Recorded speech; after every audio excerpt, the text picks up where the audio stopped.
13 minutos. Tengo el agrado de saludar al vicepresidente de América Solidaria, psicólogo Benito Baranda. ¿Cómo estás, Benito? Buen día, bienvenido. Bien, pues muy contento de estar acá en Punta Arenas por hoy día.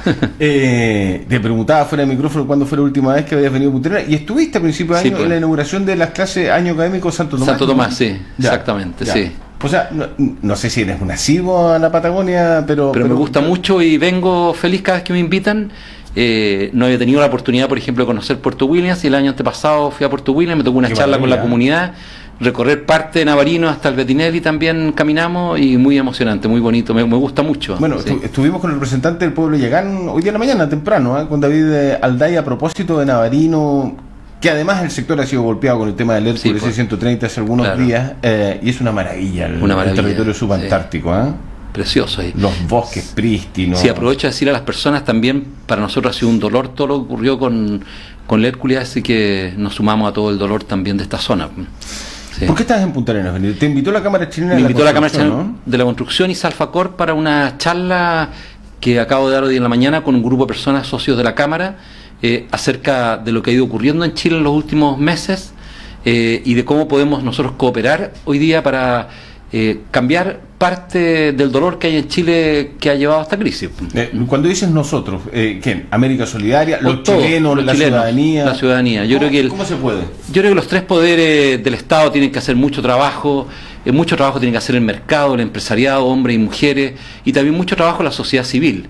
Uno de los dolores más grandes que vive Chile desde hace mucho tiempo es cómo nos tratamos entre nosotros, cómo nos diferenciamos, nos clasificamos, ¿no es cierto?, simbólicamente en la sociedad, y así como nos tratamos también nos compensamos en el afecto, en lo económico, y esa desigualdad de trato, que el informe de Desiguales del PNUD del 2007 la dejó en claro, bueno, hoy día nos cobra la cuenta, porque al final hemos gastado más, hemos deteriorado más, no solo el medio ambiente, cuando decimos que se acabó el año, ¿no es cierto?, medioambiental, como en agosto en Chile. Sí. Yo digo, el año de las relaciones humanas se acaba como en julio. Nos comimos cada año, e hipotecamos gran parte del capital de esa relación humana, nos dañamos, nuestros problemas de salud mental aumentan, porque nos tratamos mal. La desigualdad nos genera también mucho daño en los vínculos sociales. ¿Por qué pasa eso, Benito? ¿Por dónde encontrar esta razón de amedrentamiento en las pegas, mala relación laboral, donde de repente un jefe o una jefa trata mal a un funcionario, a un empleado, bueno, se cruzan, los humilla? Claro. ¿Por qué pasa eso? Se cruzan, yo creo que varios aspectos. Uno de los aspectos más importantes es una cultura en Chile de maltrato que viene desde hace mucho tiempo. Basta leer el lema de Chile, ¿no es cierto?, y avergonzarse por ello.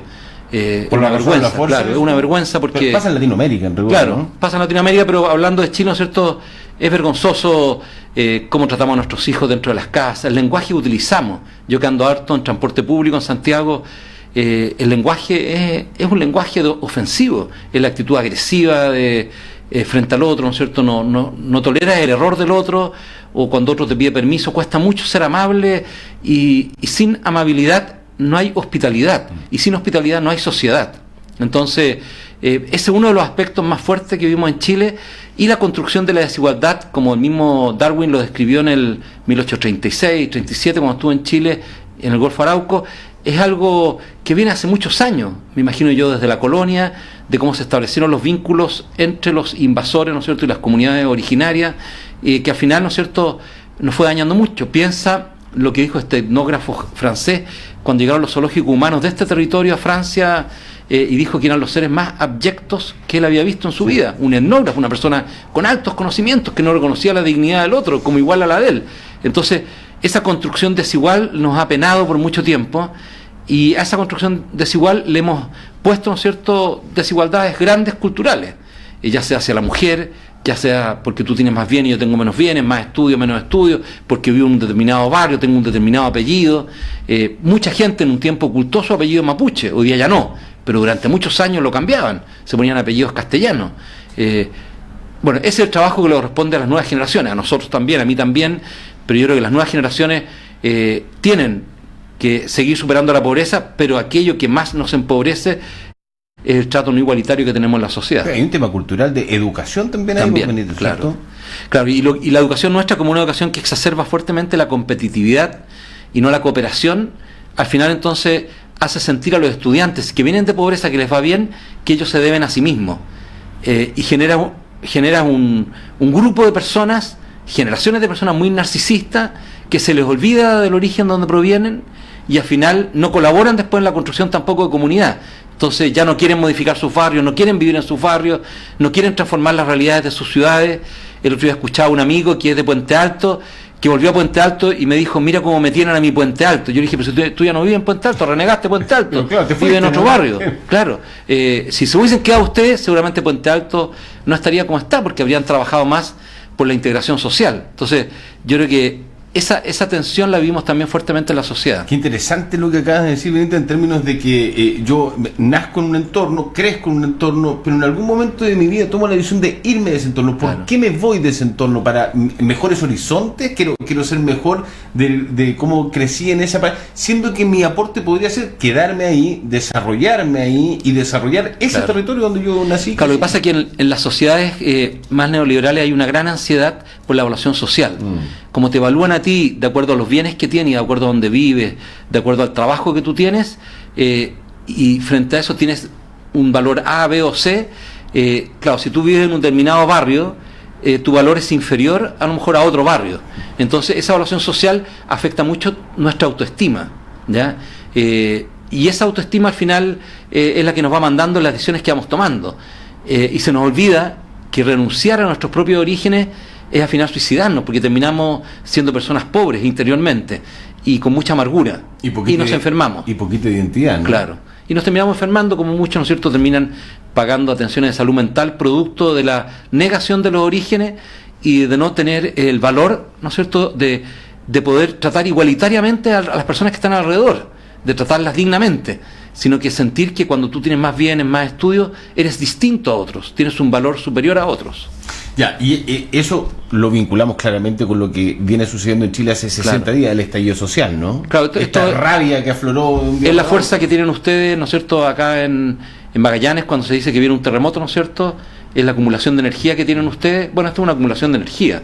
Cuando tú vas acumulando energía por tantos años, prometiendo que vas a tener sociedades más igualitarias, pero no logras tener esas sociedades más igualitarias, te maltratan en la salud, en la educación, te pagan un bajo salario que no te permite salir de la pobreza.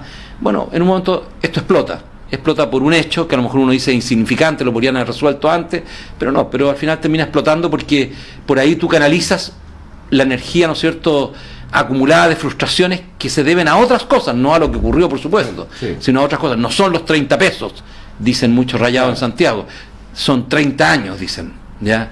Que hubo una promesa de que se iba a modificar.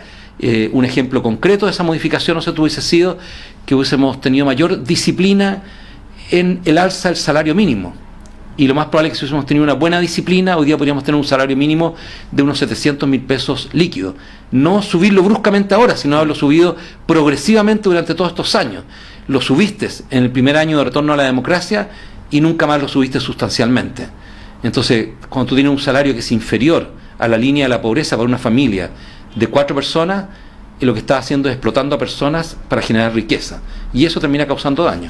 ¿Qué rol o qué responsabilidad crees tú que tiene el sector empresarial? Basando la pregunta en que ese sector es el que tiene mayor educación y debería comprender y entender mejor la realidad que vivimos, ¿no? Bueno, yo creo que hay responsabilidad compartida entre el Estado, el mercado, el sector empresarial y la sociedad civil. Yo creo que los 3 grandes actores somos responsables de lo que hemos construido.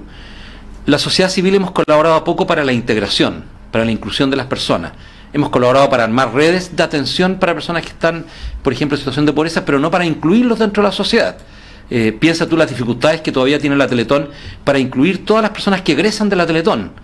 Yo siempre digo, deberíamos tener una Teletón solo para inclusión.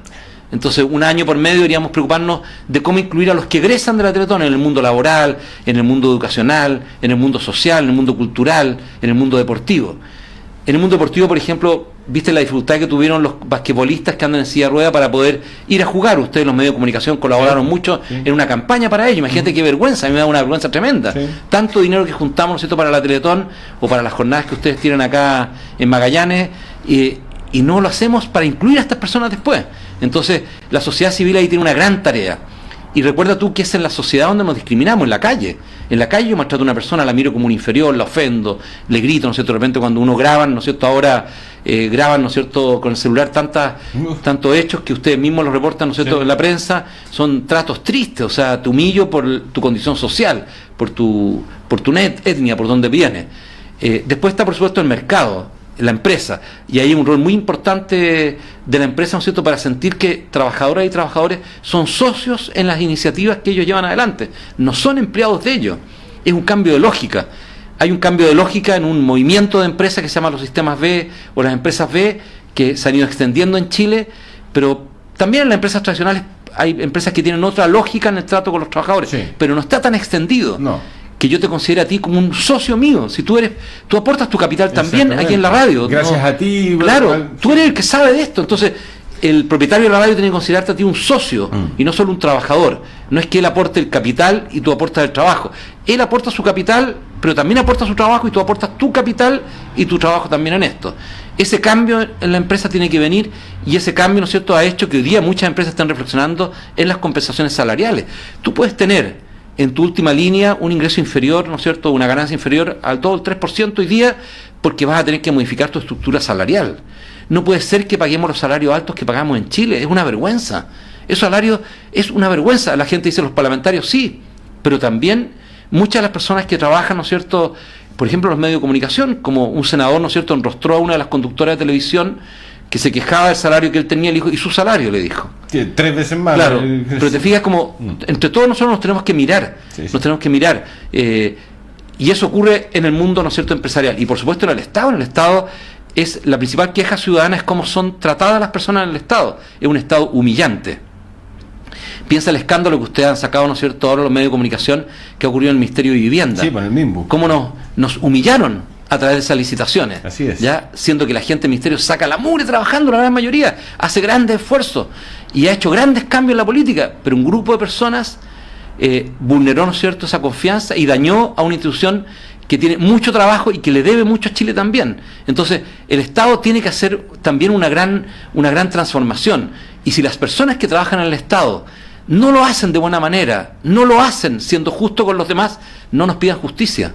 O sea, ellos tienen que tratar justamente a los demás, y especialmente a los más frágiles, a los más débiles, no humillarlos, porque si los humillan, quiere decir que lo que ellos están pidiendo tiene pies de barro, porque la justicia que ellos solicitan no se sostiene con las prácticas que ellos ejecutan. Cada funcionario del Estado debería revisarse, no puede depender su trato de justicia del salario que reciben. Yo me enfrento a una persona por muy pocos recursos que pueda tener, tengo que tratarlo dignamente, con justicia, y no porque tiene mayor poder o mayor cantidad de recursos lo voy a tratar diferenciado. Y eso en el Estado se tiene que entender, en salud, en educación, en vivienda y en las pensiones. El tema. ¿Qué opinión te merece cuando la gente dice, o algunos justifican los hechos de violencia o actos vandálicos diciendo, hemos sido víctimas de actos vandálicos del sistema, de la farmacia, de la corrupción de los pollos, del papel confort? Esos también son actos vandálicos, son de violencia hacia la sociedad, hacia la gente. ¿Qué te parece cuando hay esta comparación entre ambos? Bueno, la comparación uno la puede utilizar para comprender, pero no para justificar. No se puede justificar. Yo no puedo devolver violencia con violencia, porque si no terminamos, ¿no es cierto?, destruyéndonos como comunidad humana. Es como que yo fuese un hijo, ¿no es cierto?, una familia, me maltratan y después, cuando soy más grande, yo maltrato a mis padres. O es como querían que terminara Juegos del Hambre, que al final, ¿no es cierto?, la misma líder que luchó por la dignidad de un pueblo, ¿no es cierto?, termina diciendo, ahora sometamos a los poderosos. Y al final, eso es rechazado por la gente, pues dicen, no queremos seguir en esto. ¿Ya? Entonces, tú puedes sí comprender por qué personas de la sociedad llegan a ejercer tanta destrucción o se comportan de manera tan violenta, porque ellas mismas han sufrido esa violencia, o han sentido que el sistema en general, no solamente el Estado, el sistema en general los ha oprimido, los ha violentado sus derechos. Cuando tú violentas a un grupo de familias y las llevas a vivir en un gueto, no le pidas a esas familias que después no te violenten a ti. El gueto en algún momento va a reventar, ¿ya? Y eso hicimos en Chile. Esa es la política habitacional chilena. Ya por muchas décadas fue construir los guetos. Hay gente que dice, no teníamos más recursos, podríamos haber hecho algo pobre, pero sin guetos. ¿Ya? Podríamos haber utilizado los terrenos del Estado, podríamos haber utilizado los terrenos fiscales, de la Fuerza Armada o de otros, para construir villas más integradas. Y no lo hicimos, armamos los guetos.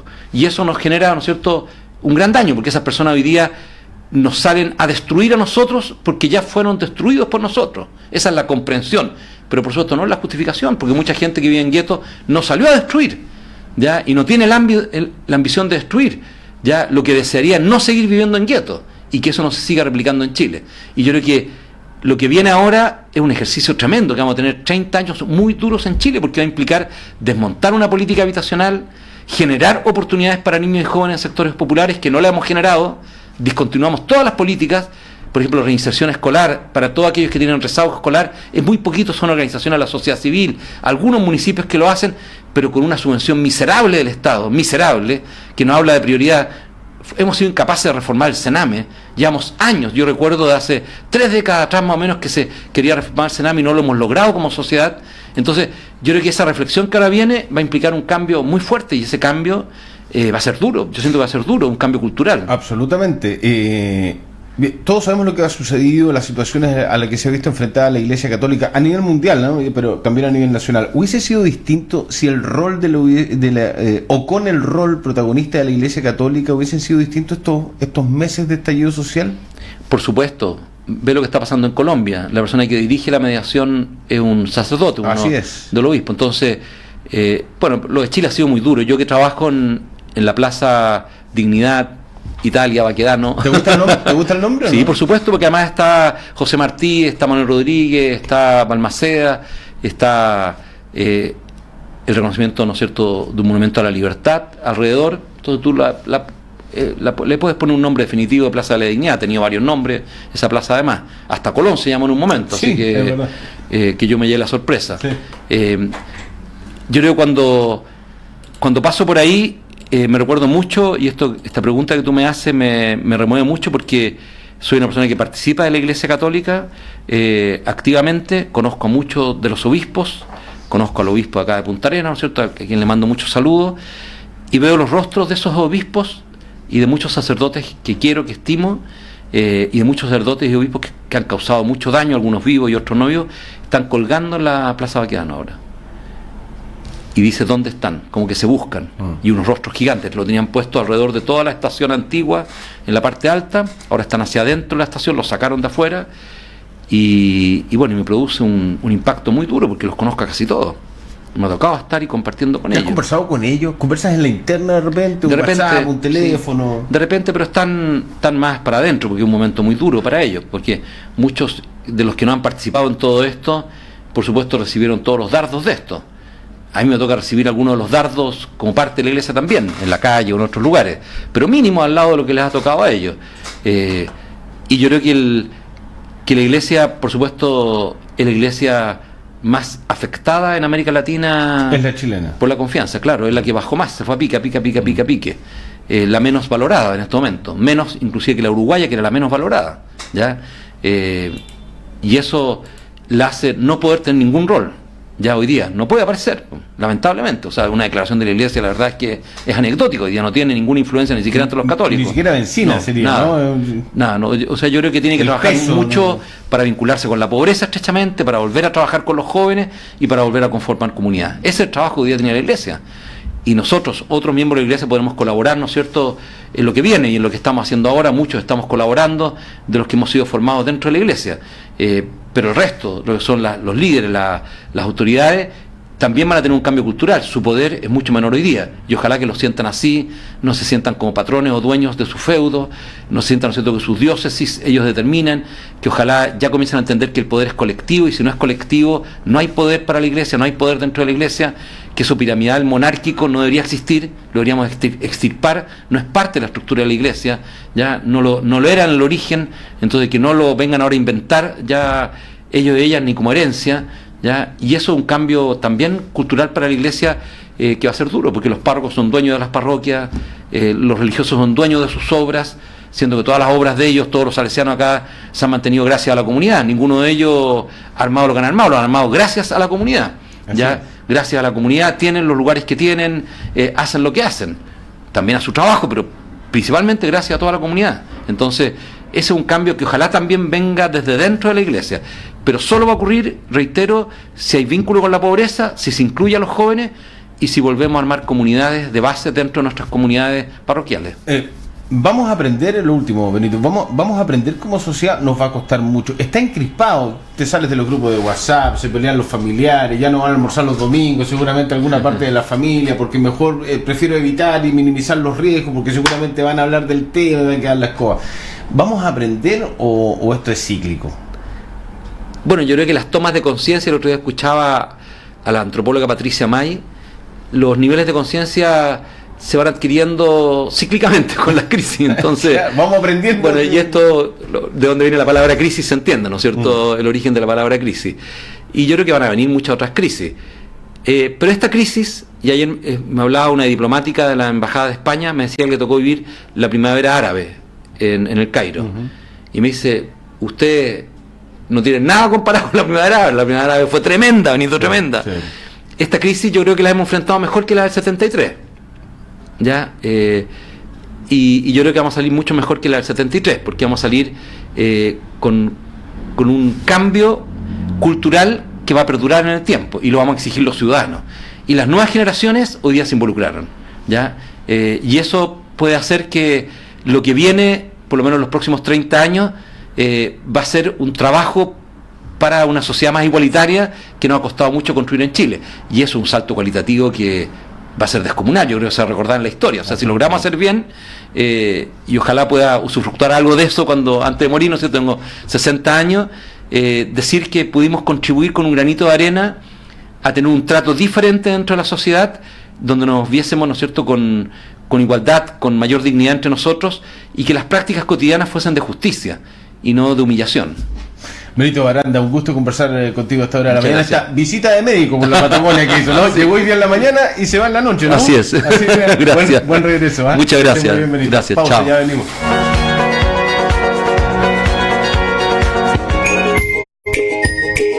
Patio Betsajú.